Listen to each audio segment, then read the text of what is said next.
It was the camping trip that has had me obsessing till this day. It was an autumn day. The weather was chilly. Myself, Leo, and Nana decided to camp in the forest. Haha, you are exhausted after a short stroll, just as weak as a girl. Leo and Nana kept making fun of me and laughing at me. I suggested pausing to relax while walking and taking deep breaths. Guys, can we take a break here for a while? Hang on, come on, we'll be there in a minute, Leo said. Nana quickly agreed and encouraged me to speed up. My health wasn't that good, so I felt fatigued easily, which was worse by the fact that seeing Nana, whom I admired, appeared to be closer to Leo. Those two worked well together. After this trip, I should reconsider hanging out with Leo. It was apparent that he knew I liked Nana, yet he still behaved like that.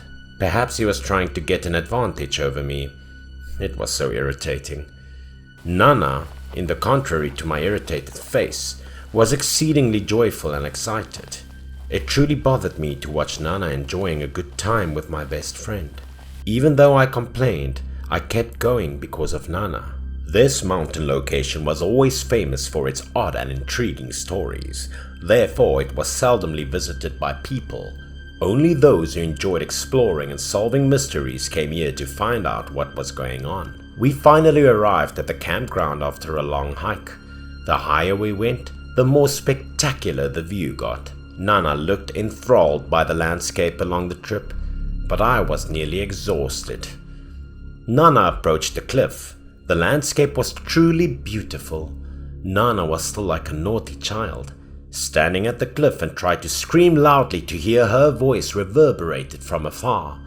Nana's screams reverberated across the hills, and the sound was odd. Leo offered to race again when it was just a few yards to the campsite. "Oh, we can race there now. Whoever loses has to clean up after the camp. If you lose, John, you have to clean up." Before he could complete the statement, the two of them bolted forward, leaving me behind. They rushed ahead no matter how loud I howled, and I truly didn't have the strength to run anymore. They left me behind, alone in the woods.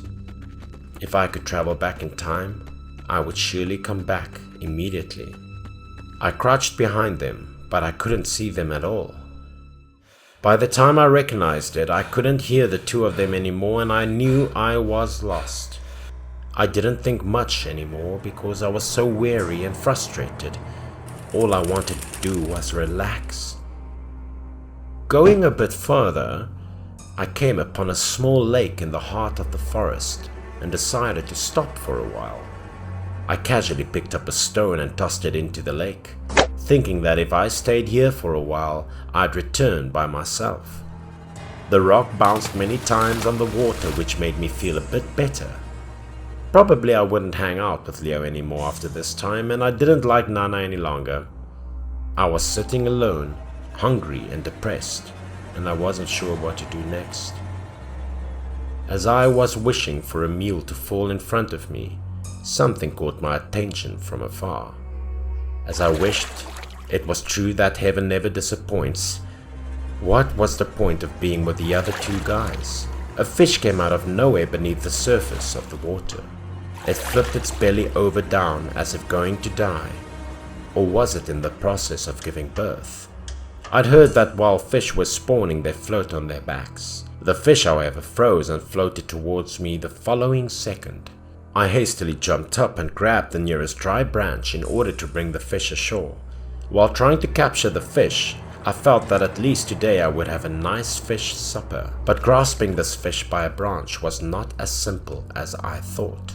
After a long time, the more I tried, the more the fish floated away. Hungry and exhausted and unable to capture the fish, I became furious. I was determined to try again, and if it still didn't work, I would give up and walk back, leaving the stupid forest behind. But then I noticed the fish vanished. I couldn't remain standing still while trying to grab the fish, leading me to lose my equilibrium. I was terrified at the moment, and because I didn't know how to swim, I fell right into the lake.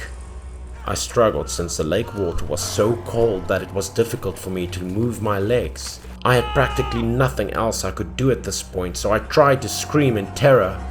The more I wept and struggled, the quicker I sunk and started to lose strength. There was no sound in the jungle. My body stiffened as a result of the cold water, and I couldn't scream any longer since my throat was painful. In my desperate state, I thought nothing could be worse than this. Then, I suddenly felt someone tugging my legs under the water. It tried to drag me into the water. I couldn't do anything since those hands were so powerful. It wanted to drown me, and I collapsed into absolute helplessness. My stomach was filled with lake water. Would my life be that short? Tears streamed down my cheeks as a hand emerged behind me from under the water, piqued my attention. Turning my head to look carefully, I noticed a boy who was sinking together with me. Why was there a boy here? My entire body couldn't move at this point, and the boy appeared to be drifting towards me. At that time, many similar cries broke out, and I subconsciously looked back. Then all of a sudden a horrific image flashed in front of my eyes, which I would never forget for the rest of my life. Children floated around me. They appeared with green skin and white eyes. They appeared more and more until they engulfed me in an instant. Their expressions were terrifying. They began to scream as haunting sad moans began to reverberate. The water began to overwhelm my face as my subconscious made the last feeble scream for help. At that very time, I noticed a man. He was racing towards me. And it wasn't an illusion. I could sense the warmth of humanity. Was I rescued, or was I just dreaming? I shrank away, and everything after that was lost to me. After a while, I learned about the lake, and I believed something awful might have occurred, exactly as I guessed. Many years ago, a group of children were taken here for a picnic by their teacher, but due to her mistake, more than half of the children fell into the lake to play in the water. As a consequence, everyone drowned. Those who lived around this area knew it well. The ghosts of children were always here, and they created countless illusions to lure the living into the water. Then they would drown them to death.